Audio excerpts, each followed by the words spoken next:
How's it going, everybody? This is the Gate PTX, probably the most cutting edge in airsoft technology at this present moment anyway, at least. It was kind of announced last year. There was a few posts put on Gate's Instagram page. When I saw it, I had to have it. I had to have it. So when pre-orders opened, I was like there on the dot to pre-order this thing. Cost me a bloody fortune. We're looking at like £650. Do your maths, work it out what it is in dollars and euros, but that's a lot of money. And then when it actually did eventually arrive, I had to pay another £135 in VAT duties coming into England. So anyway, here it is. This is what you can expect to get. You get the box with the PTX in it. So you'll get an 80 round mag in here. Let's open it up so you can see it.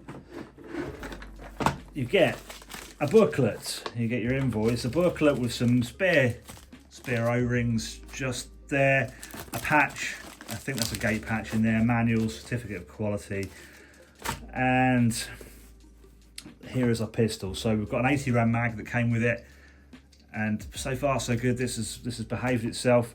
And here's a Gate PTX itself. As you can see, machining on the PTX is beautiful. You've got trades on either side, PTX and the Gate logo just there. And then same on this side, PTX, the Gate logo. You've got your selector switch. So at the moment we're in safe. All the way over is semi. In the middle is your binary fire, your auto or burst or whatever. And I believe you can change these around in the app on the settings. You've got your mag release just here. And whether that is ambidextrous, I don't know. There's a little hex screw there, so whether you can change those over, it is possible. You've got your standard 14mm counterclockwise thread, so you can attach all your suppressors and tracer units should you need to. We've got a blade style trigger. We've got true TDC, so that goes directly down onto the hop unit, which I'll show you in a moment, adjusted by a small Allen key screw.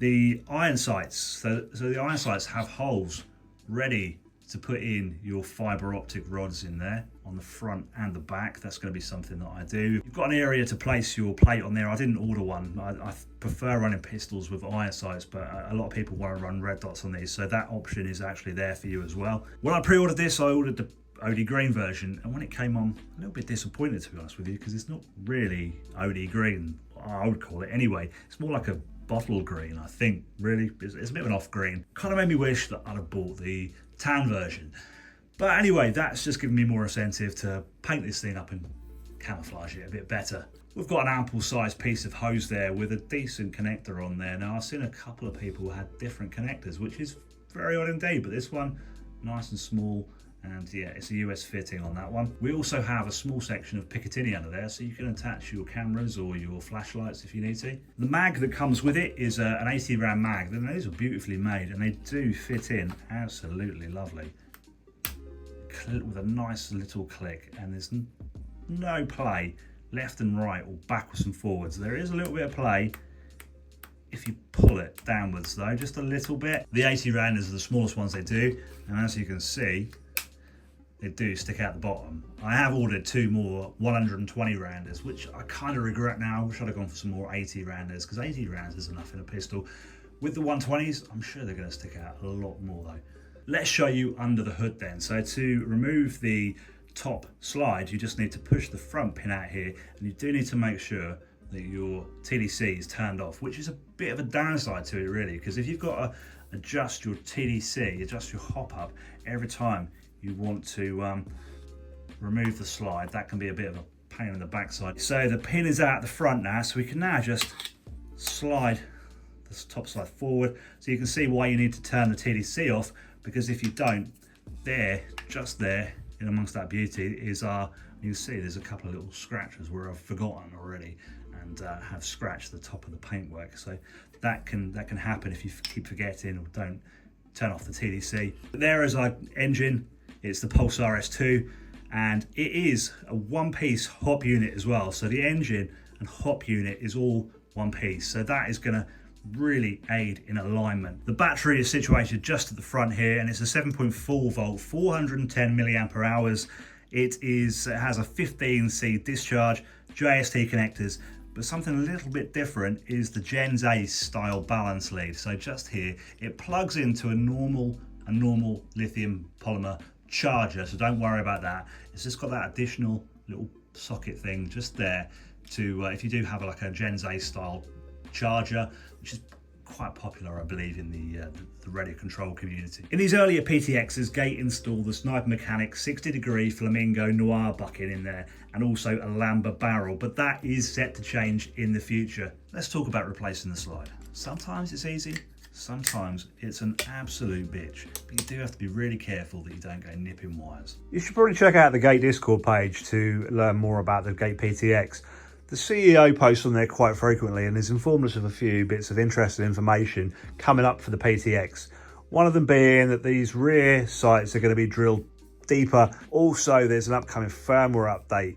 So when the battery, if left plugged in, drops below 3 volts per cell, it won't kill your battery. It will go into like a sleep mode or something, but that is in an upcoming firmware update. So if you've got one of these now, you do need to keep unplugging your battery until that firmware update. It's also just been announced that full customization will be given to that selector switch. So you could potentially run without a safety. So you could run semi, burst, auto, or binary, burst, auto, or possibly you could run it the other way around. So safety, semi, auto. Gate have a very extensive app available for all their products. It allows you to see so many details about the PTX and adjust so many options as well. Gate also have an Apple Watch app which is supposed to tell you live BB usage and magazine usage, but I couldn't get this to connect to my PTX. Now I think it's time to get this thing out into the game field to see what it can do. Just to make a point, I'm taking the Gate PTX straight from the box, straight into a game. No adjustments whatsoever to it. In this game, I'm running 0.43 gram BBs at just over 1 joule. It does state in the manual that the default settings should work in most replicas, but to be fair, I maybe should have made some adjustments to use such heavyweight BBs in it.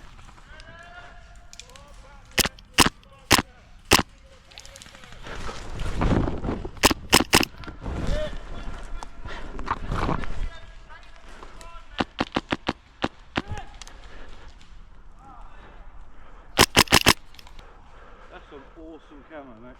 Cheers, bud. Coming back.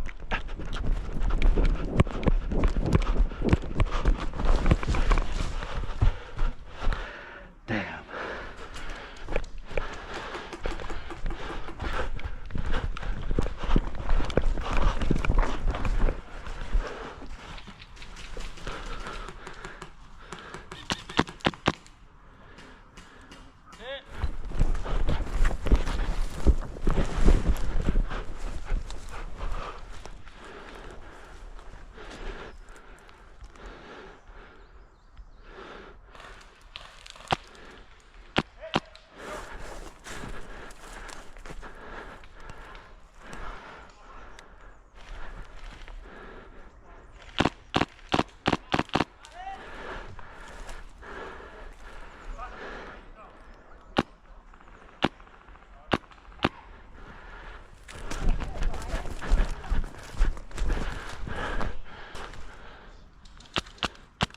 Oh, what the f***?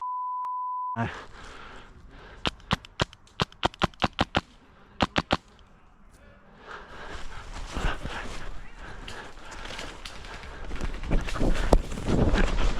Uh, 30 metres, 35 metres. There's a guy in grey, but then there's one in front of him, Colin. There's one between you and him.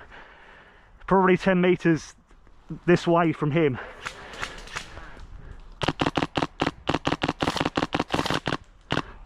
I got him. Oh, I need to reload though.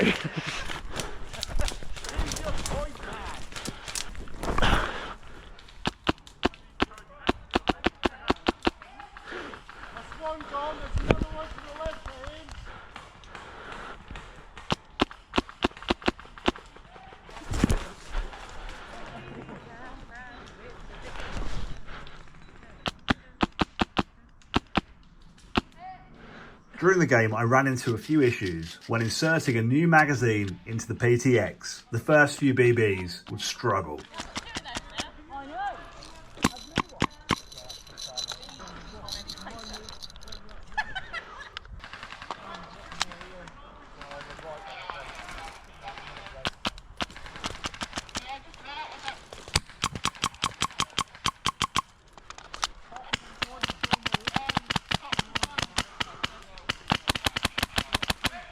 The game's now over and I'm down at the range setting the PTX up on the app. 0.32 gram BBs. Let's try it on the chrono first. So that's 1.05 joules with a 0.32 gram BB. I've got it, instead of auto, I've got it set to 2 round burst.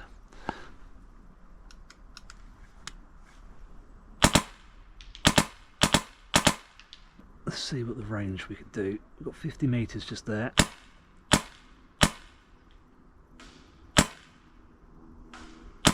That's 50 metres. It's not the most accurate though.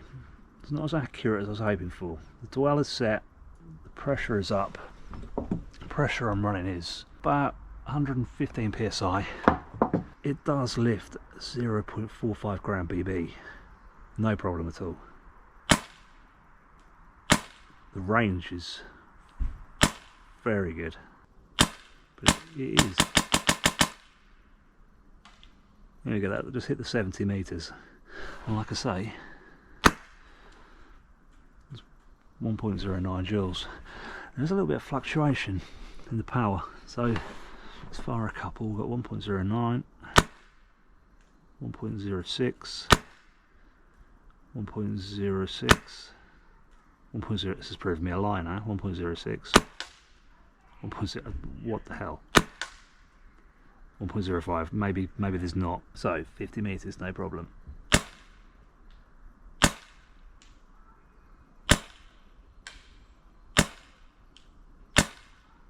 50 metres is that one just through there that I just hit, 70 metres. Let's give it a bit of a burst and see if I can hit it at a burst. Bit of holdover as well.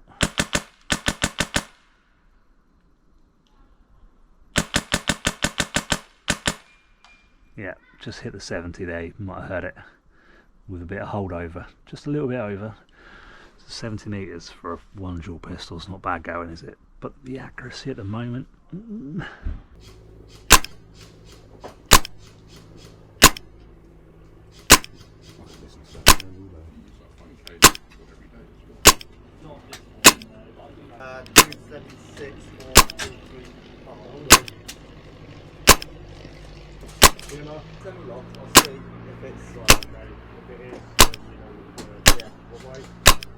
you see they are a little bit all over the place. The dwell is set, so I don't really know what else it could be. The Gate PTX is going to be a very, very popular platform. It's going to appeal to a wide variety of players, from speedsofters to stealth ghillie snipers like myself. But will it be taking the crown from the #1 sniper sidearm, the Mark 23? I really don't think it will be. I'm pretty much on the fence about what I think about the Gate PTX at the moment. Hopefully, I'm just having a few teething issues with it. I really do hope I can improve the accuracy on it. Let me know in the comments if you have a Gate PTX and are having issues with it, or maybe you have a Gate PTX and it fires lasers, no problem at all. That's the end of this episode. Thanks for watching, and I'll see you in the next one.